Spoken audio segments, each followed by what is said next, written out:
George of the Tin Men, welcome back to the show. I thought I'd get you on for the second time this year. And I wanted to ask you some more easy questions. So, Love it. Does the gender pay gap exist? Yeah. You weren't expecting that, were you? It does exist. Like, people that work more dangerous jobs do get paid more. People that work longer hours get paid more. People that are more willing to travel to work get paid more.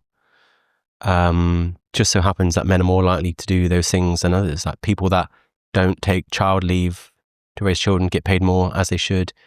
And they're more often men. But women and men are paid the same if you look at all things the same in terms of comparing women and men at the same job, same qualification, same hours, same function. Like, there's a small, tiny difference, which I'm sure you know about 0.5%. But the idea that women are paid 77 cents for, a man's earn in terms of the same job, not true.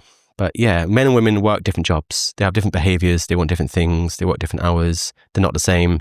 And that often spills out into men getting paid more. But that's not even necessarily the same. Even looking at median income now, gross median income in the UK for the young generation. So I think it's like 16 to 24, so your age range, women are paid more than men, even as a median, which isn't fair. And it's that, and no one talks about that. And it's been like that for the last 2 years. So Okay, first of all, for idiots like me that can't do maths or any vocabulary at all, what's the median?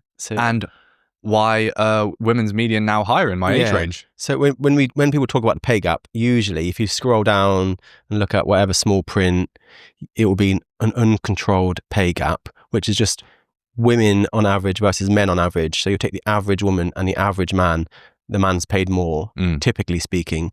But that's not fair, because you're not looking at the controlled pay gap, where it's women versus men of the same job, the same hours, same qualifications, the same level, same hours worked. They're paid the same. But women on average are paid less than men, because on average they work different jobs than men. But that's what's now changed too. So women, younger women especially, particularly unmarried, they're paid more in the UK. And that's the last 2 years now we've had that. And that's just ticked over recently and doesn't seem to get the same public fanfare as when it was the other way around. Well, there's the Korn Ferry Pay Index that your Instagram introduced me to. Yeah. 53 countries worldwide, 14,284 employers. Yeah. 12.3 million plus employees. Yeah. And it found that there was a gap of 16.1% between men and women, men being paid more. But that was across all men and women, the median, like you've pointed out.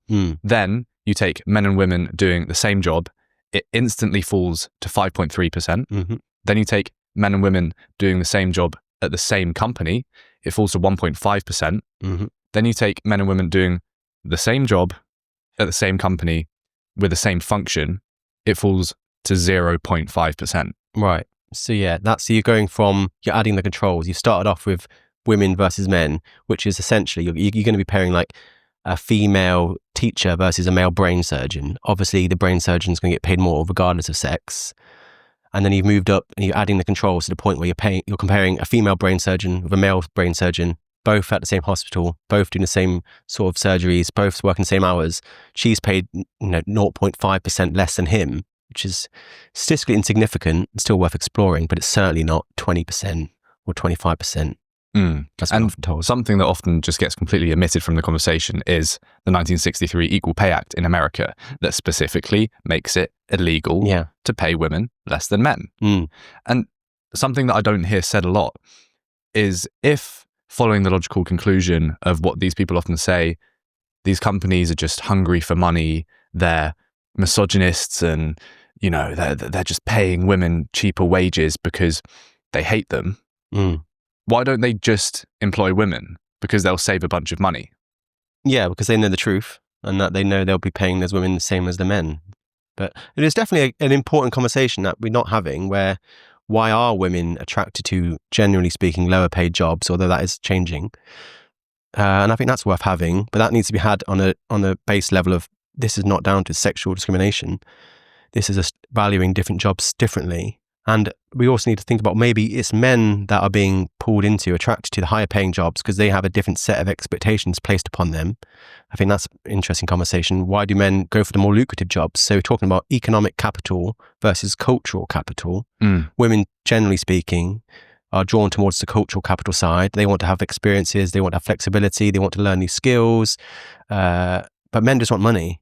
They just, I don't care about that, or I don't care as much. I just want money. So where's the money going to be at? And it's like, chemical engineering, or go and work on an oil rig, where you're gonna give up some of that cultural capital. I mean, the amount of money you'll earn on an oil rig is enormous, but you're stuck on an oil rig. So it's interesting how people talk about men's increased pay on average, but they don't often talk about the sacrifices they have to make. Long hours going onto oil rigs, stress. Like the more you get paid, the more stress you're under, the more anxiety. It's the same when people compare about CEOs, how many male CEOs there are. But you never hear discussed the men who try to be CEOs, lived at their parents, bottomed out, never made it, went bankrupt, lived a life of intense stress. You never hear about the failures. You only ever hear about the winners, and there are a lot more failures than winners. And also, like, being a CEO, it's not like you just get money for nothing. Like, it's an incredibly stressful job. So that's why they get paid more. And what do you think to the direction of travel now with women in my age group, 16 to 24, earning more than men, which is a massive surprise, by the way. On one hand, if you're looking at certain narratives, but actually on the other, if you look at, we're transitioning now from this hands-on labor economy of working in the oil mines, whatever, ages ago, working on oil rigs, oil mines, coal mines, oil mines. I love some mining for oil. Not quite as much in that work. No. We're transitioning away from that. And on top of that as well, you've got all of these movements online that are empowering women more and more. And I would say scrutinizing men more and more. For me, it seems like men are potentially going to get more and more disenfranchised. Women are going to keep on being more and more empowered, which is a great thing. But it comes with certain trade-offs, and we can speak about those. I spoke with William Costello the other week, and you did as well. Got in there just before you. You did, yeah. About Netflix's adolescence. And he even spoke about how at the crux of incel culture, it's this idea of when a man can't provide benefit and value to a woman, which he wants to do, ultimately, he instead inflicts cost on her life. That's what a lot of some incels, not all of them, do, is that they end up slagging off women online, and they are actual misogynists. Obviously, it's blown way out of the water how many of them are actual misogynists. Surely that's just going to keep on rising, and that's going to create this doom spiral where men are earning even less, and women keep on, they're ahead at every point in education, they're being empowered online, which is great, but comes with trade-offs. Where does it keep on going? Because to me, it seems the direction is obvious. Yeah, well, as men are going down, women are coming up, and in many important ways, and now including gross median earnings, women have overtaken men. They've overtaken boys in education for my entire life, certainly your entire life, and keeps going that direction. Like, the more we see jobs, like we just had the last steel factory closed down in England. I mean, that's the last of British Steel now, gone. I don't know how many women's jobs have been lost from that, but I imagine it's mostly men. And it's the same, like, as big industry closes, as manufacturing closes, as agriculture is getting harmed in this country, as things become automated, as we go into AI, there's such a massive loss of men, typically male-dominated industries, especially like self-driving cars, like taxi drivers, van drivers, lorry drivers, they're all going to go quite soon. And they're mostly male jobs. I read an article in The Atlantic, and it said of the top 13 jobs expected to grow the most over the next decade, only 2 of them are male dominated, one of them being janitor. And it's like, yeah, we're moving into a service industry in this country. We've already done it. And that's obviously a lot more women than men. We're moving away from manufacturing, which is a lot more men than women. And there's not as much effort to train those men to help them get into these new emerging areas of work. We talk a lot about STEM, and so much to say about that and how politically bankrupt that is. Well, let's go into that, because I think that's something that's just under-discussed as a whole. Well, I'll tell you, my dad was a neuroscientist.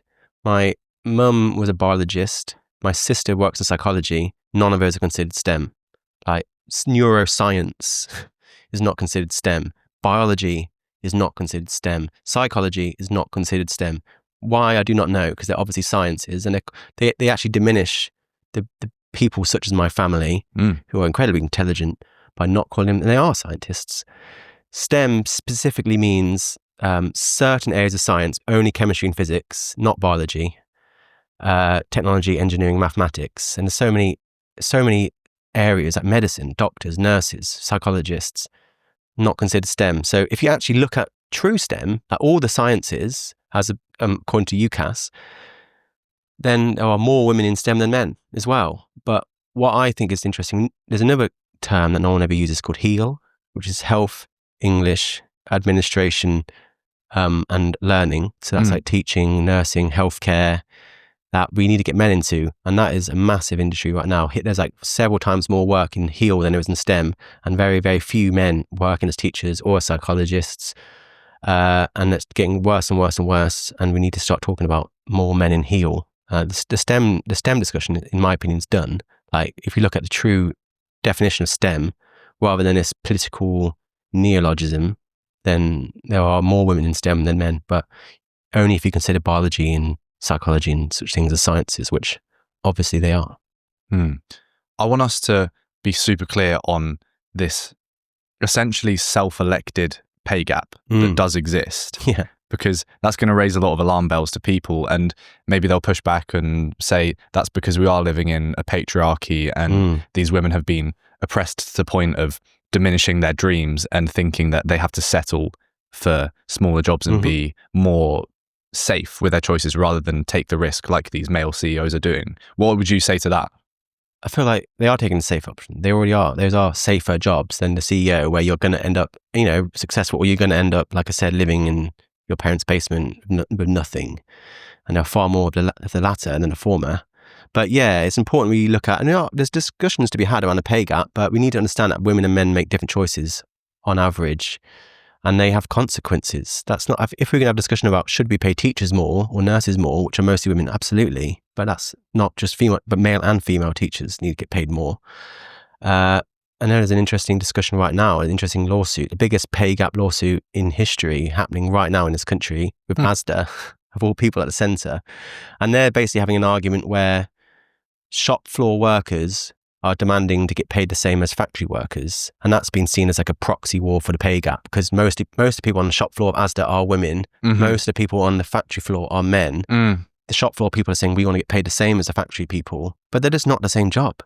They're not the same job. And the lawsuit, which is about to be won in favour of, yes, this is discrimination, they even asked some of the people who worked on the shop floor, well, would you like to go and work in a factory? And they said no, because it's too loud, it's too dangerous, it's too stressful. And if they were to work in a factory, they would need a pay rise. So it doesn't make any sense whatsoever. And I think anyone that's worked on a shop floor or in a factory knows they're not the same. Like, to work in a factory, you have to go out of town to find a factory. It's dangerous. It's more unsociable hours, often very early in the morning. It's hard, strenuous work. And that's not to say shop floor work isn't in some ways strenuous, but it's more local. The hours are better. Yeah, you have to deal with customers, but you're not like driving forklift trucks and lifting like huge, crates around, and they're just not the same job. So I don't know why people think they should get paid the same. The women that work in a factory are paid the same as the men who work in a factory, which is sort of like we were saying earlier. The men that work in the shop floor are paid the same as the women that work in the shop floor, but they're not paid the same because they're fundamentally different jobs, and they need to pay factory workers more so people work those jobs, because no one wants to work in a factory. So that's the input, the effort, the danger, the stress. What about the outputs? Things like revenue. You see Premier League footballers and you see England women's cricketers being now contractually paid the same as the men, even though I've been to plenty of great England men's cricket days sold out at Lord's, and I've been to a couple of England women's cricket games where the stadium sadly is half empty. Yeah. And then the guys are blamed for that. But I was looking at data just yesterday, and it's like men are way more likely to watch women's sports than women are. So if anyone's going to get blamed, it should be women. I don't think anyone should be blamed. I think it just takes time. And look at the WNBA, that's subsidized by the NBA. If you look at women's, US soccer, I suppose, the big lawsuit. I know after the World Cup, the Women's World Cup, there was a big legal battle because the American women's team said they were being paid less than the men's team, and they were. But what they never said was that the women's team were offered the same deal as the men's team. There were 2 deals on the table by US Soccer. One of them was pay to play. Like, you play, you get paid. You don't play, you don't get paid. That's the end of it. Just that's that financial capital I talked about. Mm-hmm. The other one had, flexible working. You got like healthcare, dental care, childcare leave. You had a base salary for a certain amount of players, whether they played or not. You had a second base salary for other people. You had like a winning trophy bonus. You had a tour, but it had all these different benefits plus the paying to play. And the women chose that. That's the one I would have chosen because I want all that other stuff. The men I don't want that. I just want the money. Give me the money. And the women were offered both, and they decided to have the one of the benefits at the lower pay. And then it turns out that they picked the wrong one, and they would have gotten paid more had they chosen differently. And ironically, the men would have gotten paid more had they chosen differently, because they didn't get paid anything during lockdown because there was no football. That never got mentioned. And ultimately, the women weren't underpaid. They just chose differently because they made different choices, a bit like the women that disproportionately work on that shop floor in Asda. And that's fine. And then even then, they were offered the deal. They're like, okay, in the court case, they're like, well, let's pause. Do you want to move to the second deal where you'll get paid the exact same as the... And they're like, no, because we don't want to lose the healthcare and dental care. We want to keep the base salaries. And you just can't have it both ways. You've got to have one or the other. And I found that such a dishonest narrative, and eventually did cave, and they were paid more, and they got paid more than the men, and they got paid more than the women's team that actually won the World Cup. So there was so much missing from that conversation. Women just made different choices to men, and the consequence was, sadly, they got paid less, but they still made those choices. And I guess part of being an autonomous woman, an adult, is that you have to live with the consequences of your choices rather than complaining about how sexist everything is. And it's like, you chose that deal. You could have had the other deal. You said no. So yeah, it's a lot to be said, but basically, in a nutshell, we make different choices on average, and our choices have different outcomes, particularly in how much we're paid. And of course, like, can't talk about a pay gap without talking about childcare and how obviously a lot more mothers take time off to raise children than fathers do. Well, I want to get into the childcare, but first, on the point of the sports, that's something where actually maybe the effort is equal and the risk and the stress. Yeah. But then there's the output of the revenue you're generating. Yeah. And it kind of almost whittles down to a capitalist versus socialist argument. And you need that balance. I am very big on being rewarded for effort and merit. But at the end of the day as well, we live in a capitalist society where the revenue you generate is your pay. You don't get paid because of the effort you put in, and that's it. You have to create value. And it's like, well, the same way championship clubs don't get paid the same as Premier League clubs. It's because not many people are watching Championship football or League One football as they are Premier League football or Champions League football. You can't expect Lionel Messi to get paid the same as God knows whose name, I don't even know who it would be in Championship. And I guess that's the point. Like, that's not discrimination. That just means if you want to change that, go and watch some grassroots football. And like, go watch some women's football. And ironically, it's men that are watching more women's football than women. It shouldn't be a blame game at all, but the best way to ensure women will get paid more in sports is by watching the sports. That's how capitalism works. Otherwise, it's going to continue to be subsidized by the men's game, which I think within reason is fair, but long term, it needs to be self-sustaining. What do you mean by within reason is fair? I think, I mean, I am in some ways in favor of giving like a little bit of a boost to the women's sports, because it has been sort of held back, and men get paid so much money. You're going to get many people complaining about maybe a small reduction in Premier League football players' sort of salaries. And if moving that over to women temporarily means we can sort of increase that sort of speed, then I'm all for that within reason. There are some areas where affirmative action I think I would support. One of them is like women's sports, perhaps, and others for men, like men in teaching. Like, I'm not a big fan of quotas. But in some areas, I think the end is worth the means. And I think that those are two examples of where I would support it. A lot of people speak about this gender pay gap as due to the motherhood penalty. Yeah. What is the motherhood penalty? Yeah.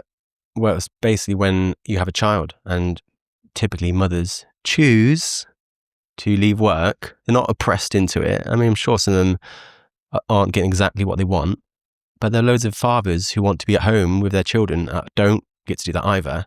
But the mother penalty is when a mother chooses to leave work, have a child, and obviously that's legally speaking, like women get about maybe a year, depending on how you view it, of paid parental leave in this country. Men get 2 weeks. So women leave work, they raise a child, they leave work entirely or work part-time, or they might return to work part-time or not at all. But fathers generally continue on the same career path. They don't take as much time off work, if any. They get their promotions, they work overtime, they get the bonuses because they're at work whilst the mother is at home, and they get paid more. So you'll see amazing graphs of like women and men coming up the same. As I said, young women and young men, now women have overtaken, but generally speaking, young women, young men are paid the same. And then at some point in your 30s, the women come down, and that's because that's when women are having children. The fathers have a slight decrease, but generally speaking, keep going on that trajectory. So yeah, it's not just about amount of rights, it's about rights and responsibility. So if you want dads to be more responsible at home, you need to give them equal rights. It's not just, you can't just ask for equal responsibility without equal rights. And by that, I mean equal rights for fathers and equal childcare leave for fathers. And that will close the pay gap in many ways. So that's not been spoken about either, but very much about childcare duties. Why do you think it's not being spoken about? Do you think it's because of men swimming in their own toxic masculinity and thinking they shouldn't be at home looking after the kids? What is it? I mean, I looked at data, and it was basically asking parents, what would be your ideal outcome for work and sort of childcare responsibilities? Mostly it was like part-time parenting, part-time work. And the group that was furthest from what they wanted were men that wanted to work part-time and parent part-time, but they were actually working full-time.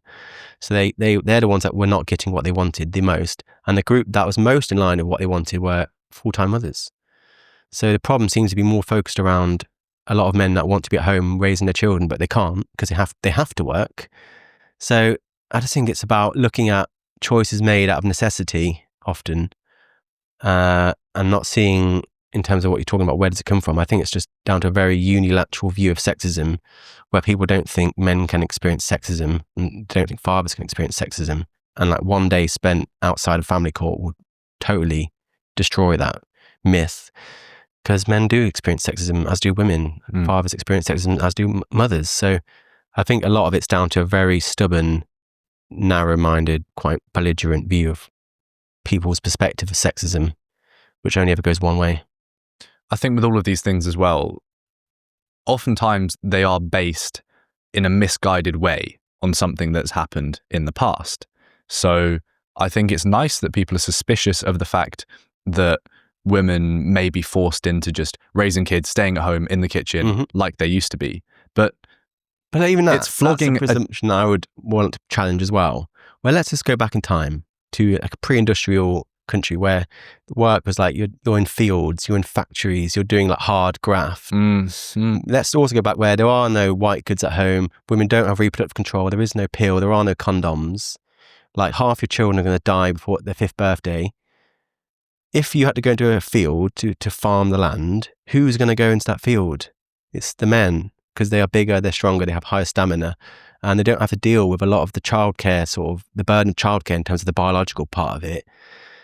And that wasn't women being oppressed necessarily into home care duty. That was just what they were physically better suited for. Same for factories. It's like, think about the strenuous hours of working in a factory. That is more suited to men. I don't think they wanted to go into there. I don't think the men wanted to be stuffed down that mine shaft. Like I've seen the photos and they're horrendous. So I think it's a lot down to necessity. And when things like the pill came along, and reproductive rights came along, and white goods came along, they freed women from those domestic responsibilities. They didn't have to educate their own children like we used to. They can be educated in school. Didn't have to cook everything from scratch. They could use white goods. They'd have control over if or when they'd have children, in this country at least. And that allowed them to pursue careers. It wasn't like suddenly they were not being oppressed. They just got the pill. And I think the pill gave more to women's liberation than any feminist. And that was invented by 2 guys. So this idea of oppression stated in such a blanket way I don't think that's a fair telling of history.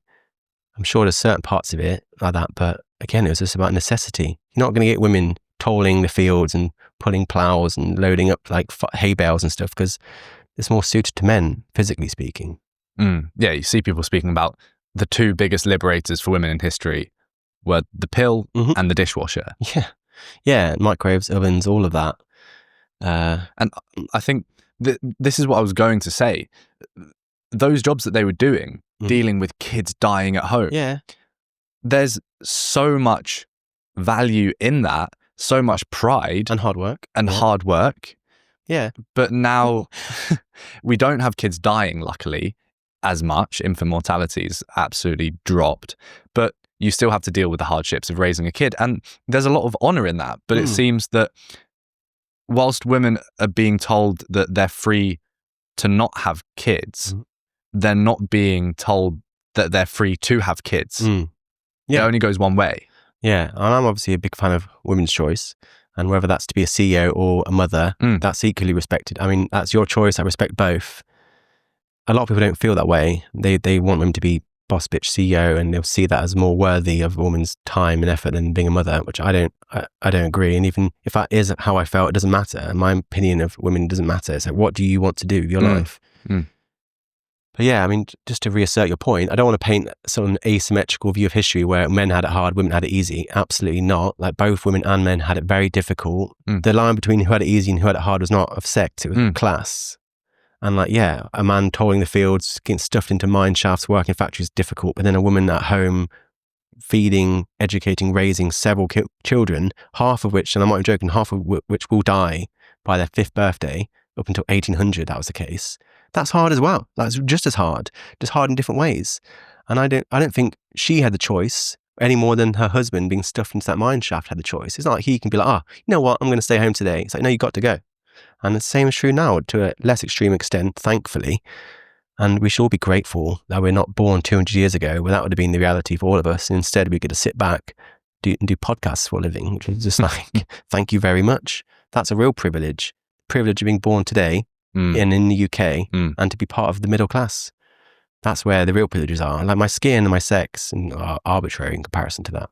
Definitely. I couldn't agree more. And you see this trend of liberation and empowerment and a bit of a railing against having kids. You see that the birth rates are plummeting. With that, like you alluded to earlier, you get these boss bitches that rise up. What do you think to the state of OnlyFans culture? And I'd love to hear about the impact you think it has on men, because OnlyFans often gets discussed through the lens of women, and there are loads of people slagging off the women and calling them whores, and then you've got people supporting them, and it's just a bloodbath. Let's not speak about that. I'm not subscribed to that channel. Bloodbath. Wow. I think a lot of men have a real deep-seated need to provide for a woman, to feel useful and to provide financial support, to be that protective provider. And there's a lot of OnlyFans people that I feel like exploiting quite a large demographic of lonely, very depressed, sad men who are not out dating, meeting real people. They're sort of on their laptops donating huge amounts of money to these women. I'm not sure how many of these women are doing that intentionally, or even ones that realize that's what's happening. But there are obviously a lot of unwell, porn-addicted men who are being exploited in these ways. And why do you think they're being exploited rather than just being given what they want to do with their free will? Yeah, it's an interesting conversation around where does someone's personal autonomy begin and end, and at what point is someone sufficiently mentally unwell that they can no longer exercise that autonomy in a way that you and I can exercise it. Like, if you want to go home and give a load of money to an OnlyFans model, you go right ahead. That's your choice. I wouldn't recommend it, but I also respect that's your choice as an adult. But if you were a lonely man who had not been able to go on a date, might have a history of abuse or bullying, was mentally unwell, I would be like, I'm less comfortable with that man making that choice. And I don't know. But that fact is, there is no safeguarding in these areas. I don't think OnlyFans providers do much safeguarding of their customers, if you can call them that. And if you don't know which of the men are making autonomous, healthy decisions and which of them are making unhealthy ones, then I'd consider the whole thing bad. And it's down to safeguarding. It's a bit like a pub. If you're pulling pints, there is a certain responsibility of someone that owns a pub or works behind a bar to make sure you're not serving a pint to someone that's addicted to alcohol or an alcoholic. And I feel like that needs to be exercised by the OnlyFans models themselves. And I don't know much about it, but it doesn't seem like that's happening. I don't hear much about that happening. And it goes even further down the line. There's certain exchanges of services where I'd say it's even more one-directional. And I know you want to talk about pay pigs. What's a pay pig? Pay pig is a man, typically a man, who gives money to a so-called dom within what's called FinDom, financial domination. And that's how it works. So he is the pay pig. He gives her money for nothing other than to be insulted and humiliated. And that's it. And that's how it works. It's supposed to be an exchange of he gets humiliated and then he gives her money. And not like a few quid, like thousands of pounds, tens of thousands of pounds, like people selling their houses and like ruining relationships and getting divorced and so many different things. And I have a serious problem with that. I've spoken to a lot of pay pigs who've contacted me, and they are being extorted and they are not mentally unwell. I don't think they can necessarily make a autonomous choice on these things. I don't think they are in sound mind. And unfortunately, there's some crazy people online. There's people online that will let you like kill them and eat them. And what? Like literally, yeah. There's like, yeah, I'm looking, unfortunately, you'll see crazy things. Like there's certain things that people think are kinks that are just not kinks. There's a kink called giving the gift, where you basically want to get infected with AIDS. So I'm like, anyone that's indulging in that is just not mentally well and they need to be protected. That's not just an exchange of services between two consenting adults.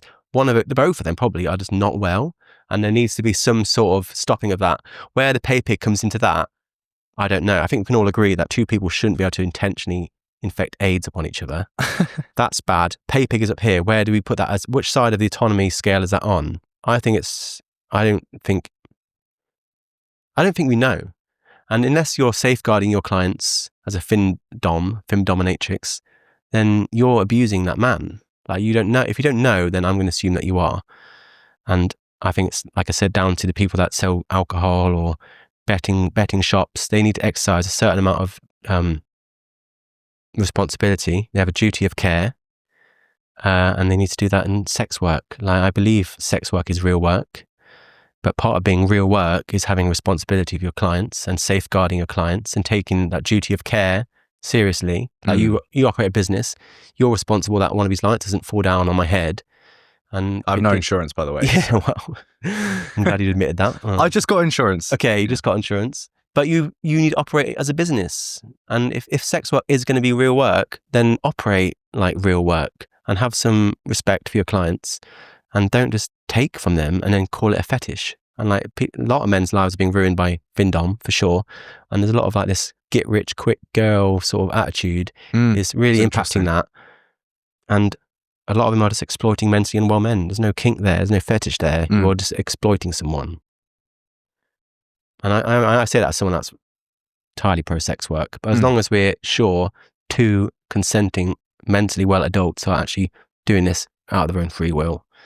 And if they're not doing that, then I don't support it. Well, I think the interesting flip to put in place is imagine if, and I know our sex drives are very different, but imagine if that was a male doing that to female clients without the appropriate evaluation. I think there'd be uproar. Yeah, what, a man just extorting money from lonely women and like just giving them insults and yeah. I mean, that does happen too, but not needlessly, not as much. I think a lot of the so-called kink is it's the reversal of power. So men often, like quite powerful men, they want to feel, dominated, and they want to feel submissive. So they might be more attracted to that. And I'm open to that, but it's specifically the men that we don't know much about their mental health and whether they're exercising a kink out of their own free will or whether they're being extorted and re-traumatized by so-called sex workers. Well, I find that fascinating, and I spoke to our good friend Susie Bennett, Dr. Susie Bennett, about this. Yeah. This hunger for power and status that most men seem to inherently have. Mm-hmm. How much of it actually is societal and how much of it is inherent within us? So with these pay pigs, it's clearly an outcry from constantly wanting status and having achieved it, and then it's a reversal on that. That's what the kink is. is that a sign of a problem with our society, that men are killing themselves at ridiculous rates? Suicide's the biggest threat to you and I, out of any health risk. Is that a sign of a problem with our society and the way it's structured? Or is it that that's inherent with men and we need to suck it up, that's the way we're wired? We're always going to desire status, we're always going to desire power, and there are problems that come with that we have to deal with rather than try and subvert completely away from reality. I mean, impossible to draw a line about where that should be. I would say men, generally speaking, probably do have more drive for those things than women do, but there's certainly, I mean, it's hard to even say that because I come from a family where very driven women are like quite matriarchal. Like it's me too. My mum and my sister are the ones that make all decisions, especially my mum, and she comes from a family of sisters and they're even more matriarchal than her. Like her older sister is like the big boss and we're all scared of her. And my dad was like, as brilliant as he was a servant to his family and he worked hard and he was not an oppressor. And I remember asking my mum to buy, if she wanted an Alexa for Christmas, and she said, "Why do I want an Alexa? I've got your dad." I was like, yeah, fair enough. And he loved it. Like that was what he wanted to do. That's where he got value. He wanted to be a servant to his family. And I don't think we should be framing that as men oppressing their families. I know we look at things like, what's it called? Chivalry. People think chivalry is like acts of oppression. Like I remember someone saying, "Oh, if a man opens a door for you, he's basically saying you can enter, but only on the condition that I've." And it's like, get real. It's just a man being kind. And if you were to read, I mean, I've read like some really, really old guides on chivalry, literally from like hundreds of years ago, and they're really interesting. And it's like if a woman walks in, all the men have to stand, pull her chair out. You know, if she's at a dance, you have to offer her to dance, and if she says no, you step away. If it's raining outside and you have an umbrella, you hold the umbrella over her and you get wet. If there's, you know, an altercation, you put yourself in the way. It's all acts of being a servant. And people think that's acts of oppression, but I might just read them. If we were to stand up when someone enters this room, that person's a woman, I don't think the power there is in a way people expect it to be. And if it was any other group, we wouldn't be framing that as oppressive behavior. So, yeah, I think a lot of men want to be servants to their family. They want to have a sense of purpose. They want to provide. They want to protect. I'd say that's probably more men than women, but certainly women want to do that too, such as your family and mine. But ultimately, I don't have to decide where that line goes because the answer is the same no matter where you draw it, and that is equality of opportunity rather than outcome.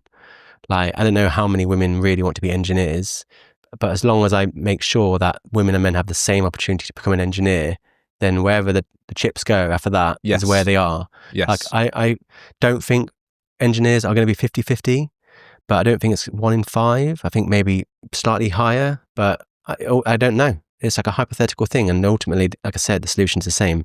And that is equality of opportunity rather than outcome. I wonder if this utopia, this perfectly balanced society is ever possible, where we have to have women keep on succeeding way more than men and men be dragged through the dirt. And then suddenly it becomes so obvious that when a man's holding the door open for a woman, he's being chivalrous and polite because it's this guy that's just crawled out the swamp and still gone through the effort of holding the door open. He's no longer an oppressor. And then by chance, you have the economy and other cultural factors do a U-turn and men start succeeding again.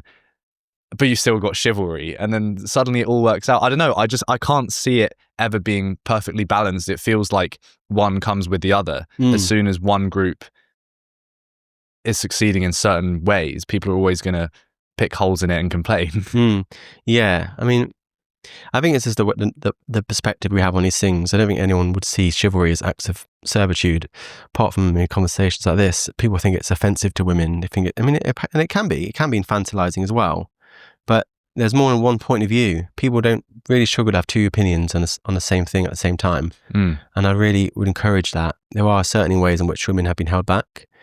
And we talk about them, never talk about it enough, but there are so many other ways in which men and boys are held back in really important ways.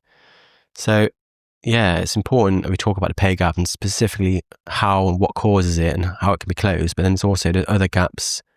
Like I read recently that 500,000 boys and men have gone missing from education in the past 10 years in this country. 500,000 that should be in university and are not, as a result of what's happening in education. Where the hell, I don't see the conversation of that gap. And I guess people would say that's whataboutery, and it absolutely is. I don't understand why we talk so much about certain gaps and not about others, aside from I know why, because no one wants to talk about men and boys in that sort of way. But there's more than one type of gap, and they go both ways. Like sexism goes both ways. And we only ever seem to talk about one half of it. Well, staying on that topic of power and status chasing, I guess, something I saw you post about the other week was bigorexia. Yeah. And that word just instantly caught my eye. What is bigorexia? Bigorexia is it's been around for a long time, but it's only just been coined as bigorexia, previously called muscle dysmorphia. And as I'm sure you can figure out from the name, it's a bit like anorexia, but inverted. It's a type of eating disorder, body dysmorphia, where people want to get bigger and bigger and bigger. So very high prevalence in gym culture. And it's one of those things, a bit like we're talking of pay pig, because there's also people that are just engaging in adult choices. I mean, there's nothing wrong with a man going to the gym. Of course, I support that. I try to go as much as possible, but there has to be a point when that relationship becomes unhealthy, where people are obsessed. Like they're giving up. A lot of people I've read their sort of testimony on having bigorexia. They're giving up on social events. They're not, responding to text messages or phones. They're missing birthdays. They're just obsessed with going to the gym day after day after day. It dominates their life. And that's when it becomes a problem. So that's when it stops being like a healthy indulgence in healthy living, which I support, and starts becoming like an obsession that has serious impacts on a person's life. So yeah, bigorexia, mostly men, but certainly not entirely men. And it's just like a very unhealthy relationship with exercise and specifically getting bigger. And I know I've spoke about it recently in terms of like framing it alongside the perspectives you're giving from Hollywood. Like you'll see, like classically, Hugh Jackman is insane. His body is ridiculous in like Wolverine. Not in originally. If you look at the original X-Men from like 2001, I think he's just like a big guy, not like ridiculously muscly. He was just like a big lad. Yeah. And now you look at him, and you can see every single part of every single muscle when he takes the top off. And if you actually look into how they do that, it's like a 3-month fitness regime, which is okay. That's difficult, but the really difficult bit is that he has to dehydrate his body for 3 days before. So when he knows he can do a topless scene, he basically limits his water intake for the first 2 days and then doesn't have any water on the third day, to the point where there's no like water under his skin, and his skin sits on the muscle, and that's how he looks like that. So no amount of going to the gym is ever going to get you looking like Wolverine unless you dehydrate yourself to a dangerous degree. So we're presenting images that are just beyond what is actually attainable for young men and boys. And I think that's dangerous. I mean, Henry Cavill spoke about it at the same time, that doesn't drink water for 3 days before doing a topless scene.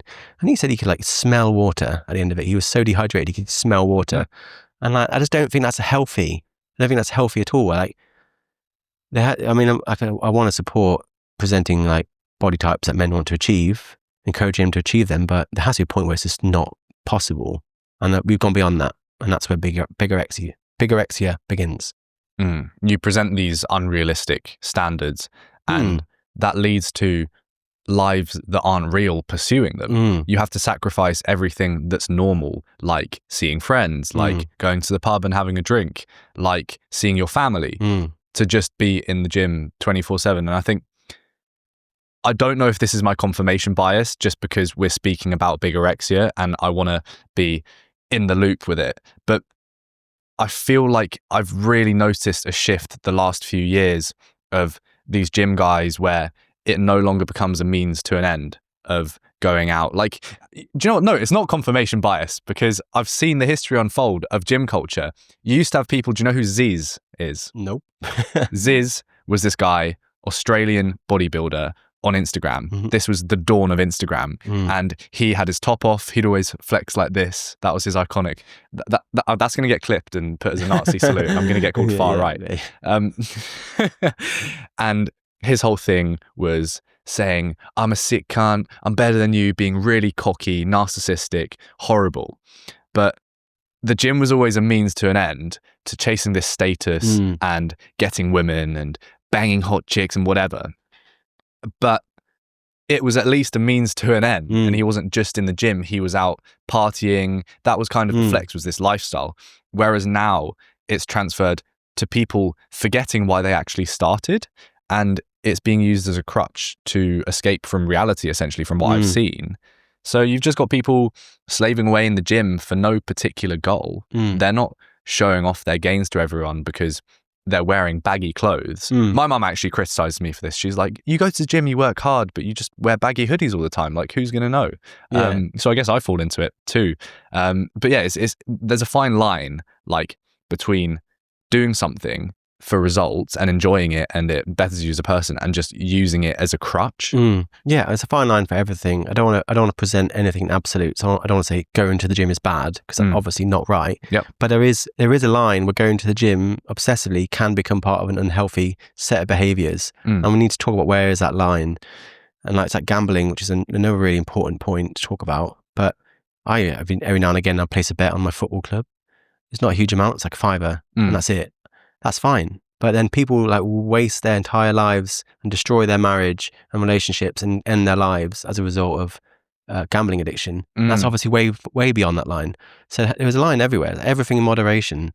So where is that line? And I mean, it's not for you or I to decide, but hopefully part of a conversation where we can all work it out for ourselves. It's different for every single person. Well, I wonder how much of that line being crossed with the gym is because that's the only place men feel like they can express masculinity, is gym, UFC, maybe. Yeah. And that's about it. Yeah, the funny thing is about the hyper masculine gym goers, when they're doing like a muscle up, it's never women watching them. It's only the guys, including me. I'm like, fucking hell, that's impressive. And I don't bet, I'm doing it for women. I don't think women want that level of gym bro. And like, you are impressing people, but they're normally the dudes. And it is impressive. I mean, I'm very impressed when I see muscle ups, because I'm mostly jealous. So yeah, it's like, there's a point where I think it stops being attracted to women in the way people expect it to be, most women. And it's more about the guys. And I think the same for a lot of women, when become obsessed with their appearance and what they're wearing, and not wearing the same clothes at the same time in 2 weeks, or like the amount of makeup and hair extensions. And I think a lot of guys don't like that. They don't like that extreme level of femininity. I don't think is necessarily performed for men. It's often performed for other women. And I just want to go. I want to leave on time. I don't care how. I want you to try on 5 different dresses and work. I just want to go. So I think most men are like that as well. They're just sat there like, oh my God. It's like the chair they have outside changing rooms in women's clothes stores, and it's just like always a man sat in it, like, oh. And yeah, we're going way off topic, but I think the important thing is, I believe at least, that the gym influx of newcomers that I see all the time, like 15-year-olds starting up gym accounts, and then that becomes their identity. Some of them I've seen, and I just want to quantify this. I want to qualify this by saying, like, I've been a bit of a gym bro for a few years, and I've been very much like absorbed in the industry, probably to the point when it was unhealthy at some points. And like, I've seen a lot of people with my own eyes go through the cycle of 15-year-old wants to express their masculinity in some way. Maybe that's not the conscious reason that they'll articulate, but it's along those lines. They go to the gym, they get lost in it, it's an escape. They start taking steroids because they're now competing with other guys, and it's almost like peacock signaling for the female peacock, but you've forgotten about why you're actually doing the signaling. So you're just trying to outcompete all these guys for no reason, and it's so unhealthy. And then they develop this sort of cynical outlook on life, and they wonder why no girls are choosing them. And it's not that no girls are choosing them, it's that they're not in any situations where a girl could choose them, when she actually probably would, because she'd look at their body and say, he's a guy that's hardworking, he's industrious, he's consistent with what he does. And then I wonder how many gym cells there are. Gym cells? There must be. Gym cells? Just coin that. That's brilliant. Gym cell. Yeah. I have no idea. That's a question for William, I'm afraid. But with this expression of masculinity, I want to put you on the spot. Okay. With gambling addiction, do you think that's the same thing, that's just what men have retreated to rather than doing other things? Or like, it's something I'm trying to understand, because I've seen the levels rise massively amongst young men with gambling addiction as well. It like blows my mind, and I don't have an answer. So I'm asking the expert. I mean, the sad thing is there are no experts in this area. Very few experts in male suicide because no one's researching it, and fewer still experts in gambling addicted sort of related suicides because no one knows. So I'll draw a big line under it by saying, I don't know. No one knows. And that's a damning indictment on the problem itself. But from my understanding of gambling related suicides and addictions in that areas, often used as a coping mechanism for men who are dealing with something else. Like, I don't know, maybe they're having a rocky relationship, maybe they feel alienated from their children, maybe they're depressed, maybe they're in debt, losing work. And they'll use gambling like anything, like alcohol or drugs, as a way of dealing with that problem. But the sad thing is, obviously, it makes the problem worse. So you've adopted a coping mechanism that's actually exacerbating the problem itself in quite extreme ways, to the point of like you can like lose all your money, you can destroy your marriage. And the suicide for men in that situation, I can understand, because like they've lost everything. So it's addictive. Like you got that dopamine release, and I think some men get lost in it. And yeah, I mean, put a number to it: 400 gambling-related suicides every year in the UK. 80% of them are men. Wow. And like, it's just totally normalised. Like, half of Premier League football clubs still have a gambling sponsor on the front of their shirt. And we know who's watching football, so we've discussed it already. It's mostly men.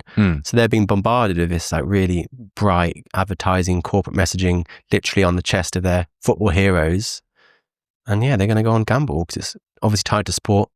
And it for some men, it leads them down like a slippery slope where they lose more and more and more, and they try to regain it, and they lose more and more and more, and it becomes a coping mechanism. They lose more, and then they lose even more than the money. They lose like things that make life worth living. So yeah, very dangerous. And also, no one's discussing it. Very little. I mean, I think Bet365 are going to take over a stadium soon. So unless it might have already have taken over it. So it's not. There's no regulations. Very little regulations. Certainly not enough, and not much being discussed around it. What would the appropriate regulations be? I'm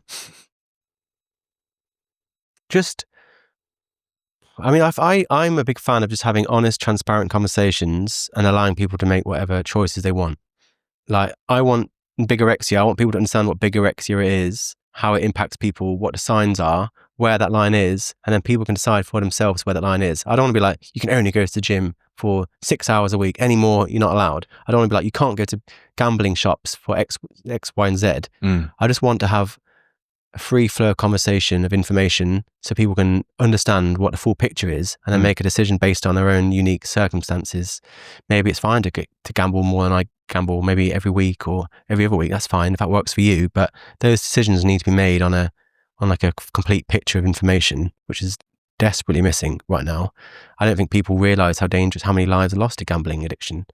And until people know that, I don't think they can make an informed decision themselves. So it's not for me to decide what regulations there are, but whatever they are should be, they need to be drawn up on a basis of like a complete picture of information of what gambling addictions are or what bigorexia is.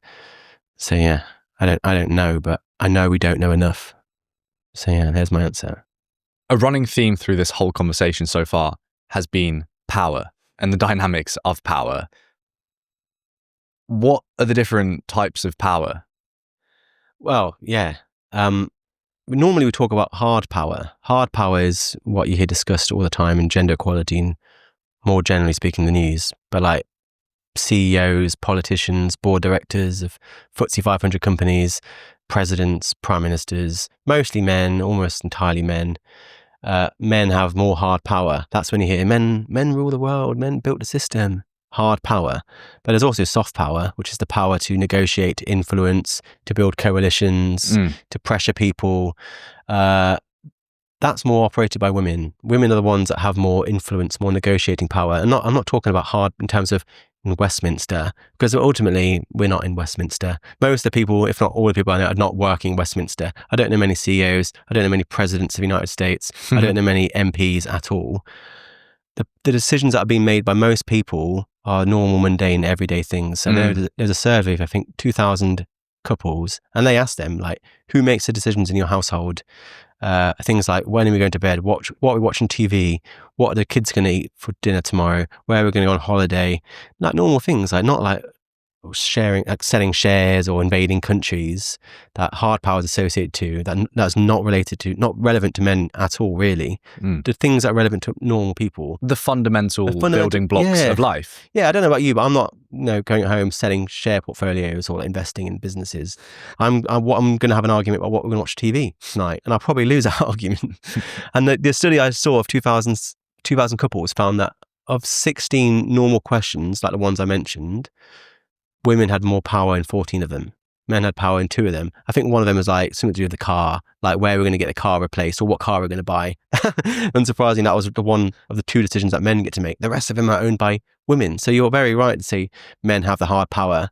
But that is so not relevant to the vast majority of men who are not billionaires or millionaires. We're just making normal decisions like normal human beings along the lines of what we discussed. And those decisions are mostly made by women. So that's soft power, the ability to influence. I certainly think the most influential people I've met in my life have been women, and the people with most hard power have been men in my life. So it intuitively makes sense, but no one ever talks about soft power.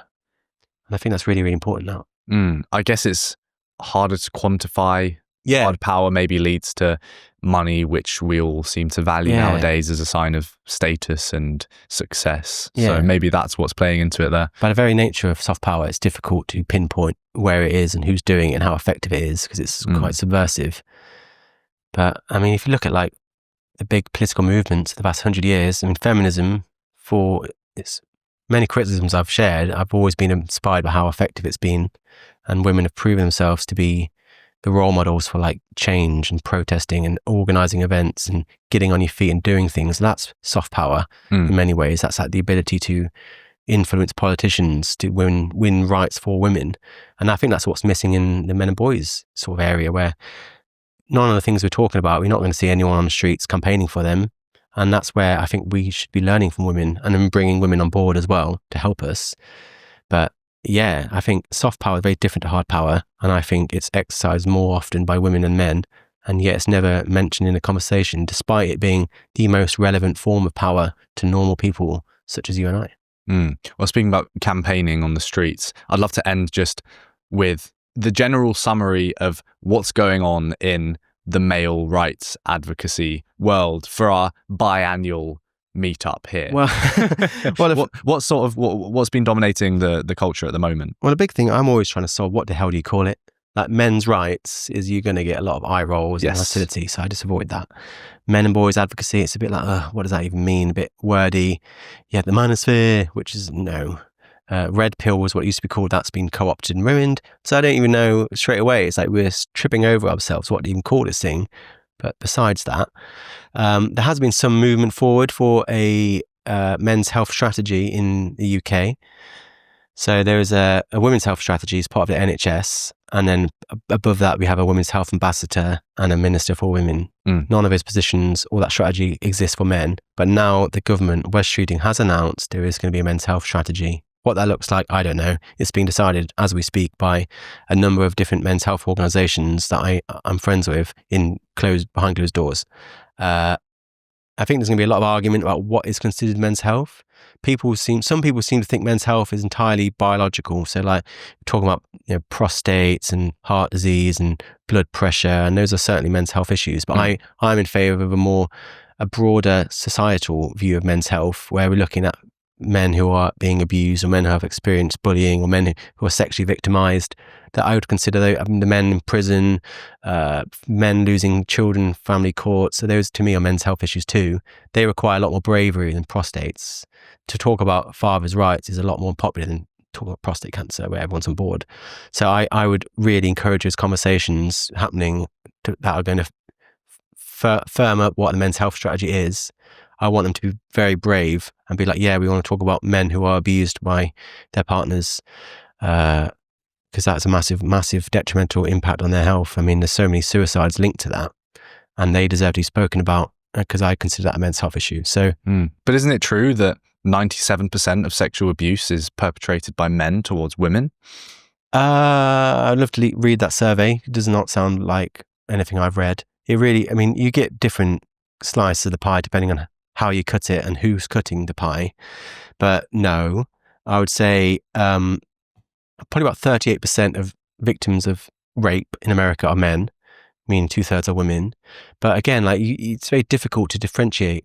Like when I read that stat, often you'll go to the source and there won't be anything. But if you dig deep enough, you'll find out it's talking about a very specific type of sexual assault that women can't perpetrate. So for a lot of forms of sexual assault like rape, you have to have a penis. And if you've not got a penis, you can't do it. So that leads to a very lopsided discussion on sexual violence, and one that erases a lot of victims.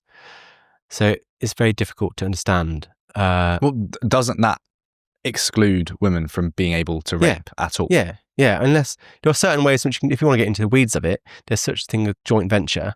So whenever you see 99% of rapists are men, that is true, because women can't do it, because you have to have a penis to do it. Unless you're a woman acting as an accomplice to help a man rape another man, then you can be found guilty of rape. And that's where that 1 in 100 comes from.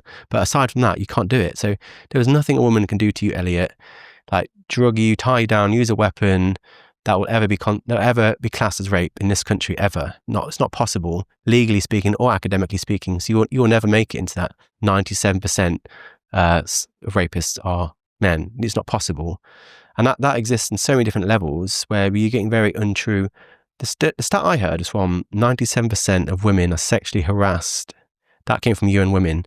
And if you actually look at the data, which no one did, it just got slapped over headlines a few years ago, it was something like 84% of women. No one said 97%. And it was never people said it's sexually assaulted, but it's sexual harassment. And if you look at what sexual harassment is considered at, in that study, it was things like reading a joke you don't like online or being stared at. And then you see that being conflated with sexual assault and rape. And I don't think a woman who sees a joke they don't like should be conflated with a woman that's been raped. I don't think that's fair to put them into the same group and present that as 97%, because it's not fair. So there's a lot of sleight of hand going on in these stats, and people just blurt them out without really understanding where they come from. But yeah, in America, where they have a gender neutral view of rape, it's about 38% of rape victims are men. 80% of that is done by women. In the UK, it's about 71% of men are sexually victimized by a woman. So that includes a whole host of different things. So it's not a drop in the ocean. It's significant. And I'd argue, even if it was just a drop like that, even if it was one man, I'd say he deserves to be spoken about. He deserves the same protection. So to be super clear, the boundaries are set so far away for women to be able to rape that a woman can only rape in a threesome. Yeah, I wouldn't say it. I wouldn't call it a threesome. But yeah, only if you are to commit rape as a woman in this country, you'd have to act as an accomplice to help another man. There is nothing you can do that would ever be constituted as rape, legally speaking, within the Sexual Offences Act in this country. So people that say 99% of rapists are men are actually true, right? But they're doing it in a very dishonest way. Often they don't realise the way in which it's defined. That's insane. Isn't it insane? Like, yeah, it's crazy. Fundamentally, and it's flawed to just the moon. What the fuck? Yeah, and people talk about, oh, well, marital rape was legal in this country until 50 years ago. And there's a lot to say about that, but let's say that's true for now. I'm like, fine, but it's still legally possible for a woman to rape a man by any standard now. Right now. And there's been so many petitions, like dozens, to change it, and the government are like, nope. And I just don't understand why. I think there has to be a separate conversation about the impacts of rape against men and rape against women. But that they all need to be defined as rape, and then they can be like you have like different levels of all crimes. So they need to be decided on an individual basis, but it needs to be classified as what it is, because it leads to, if nothing else, really really misleading stats like the 97%. And we need to have an honest conversation, like I said, about bigorexia. I don't know what these decisions are, but I know we need to have them on the basis of a complete conversation that is not full of these sort of statistical sleight of hands around STEM or on rape or around sexual violence, because they're not true. They're misleading, and you can't make an honest decision on false information. So that has to happen first. What happens after that, I'm not frankly qualified to decide, but I want to be part of the conversation that presents information as it is, outside of these weird political definitions that erase thousands and thousands of men. I know I have friends that have been raped by women, like in their sleep and stuff like that. And I don't know how they feel to not be considered a victim of rape and to be basically excluded from that data completely. The fact that it has to be in tandem with 2 other people. I wouldn't call it a threesome. That was yeah, I don't think he would call it a threesome. Let's put it that way. Yeah, it's just mind-blowing. Yeah. And it's like in the UK as well, we have a very gendered definition of domestic abuse. So we consider domestic abuse to be violence against women. We don't call it domestic abuse or domestic violence. We call it violence against women, which means that in the same weird way, if you're at home being abused by a woman, you are not considered a victim of domestic abuse. You're considered a victim of violence against women. So a man who is the victim of violence is considered a victim of violence against women. He's a victim of violence by a woman, but he's actually been classified as a victim of violence against women. So you'll get like a paper from a real paper from the government saying male victims of crimes considered violence against women. And when you consider there's like 700,000 men being abused in this country every year, I just feel that's so invalidating to be considered a woman. Like all this talk of misgendering people, the 700,000 men who are being abused, being gendered as women by our own government. So I think that is a worthwhile conversation within being invalidated by gendered language. Like we're talking rightly about police officer to make room for 10% of police officers that are women, firefighter rather than fireman. I agree with that. 10% of firefighters are women, and we need to represent them. But 30% of domestic abuse victims are men, and they're not given that same gender neutral language, are they? They're given the opposite. They're classified as women.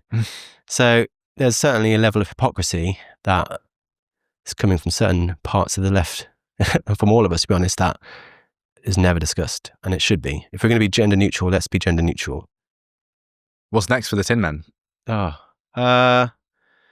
Some things I can tell you about, some things I can't. I want to get off Instagram, to be honest. It's taken me I don't know what's happened to my Instagram, but it's just dead. Like the growth is dead. So I want to move on to YouTube. I want to make use of my filmmaking skills, where you'll be seeing this on YouTube.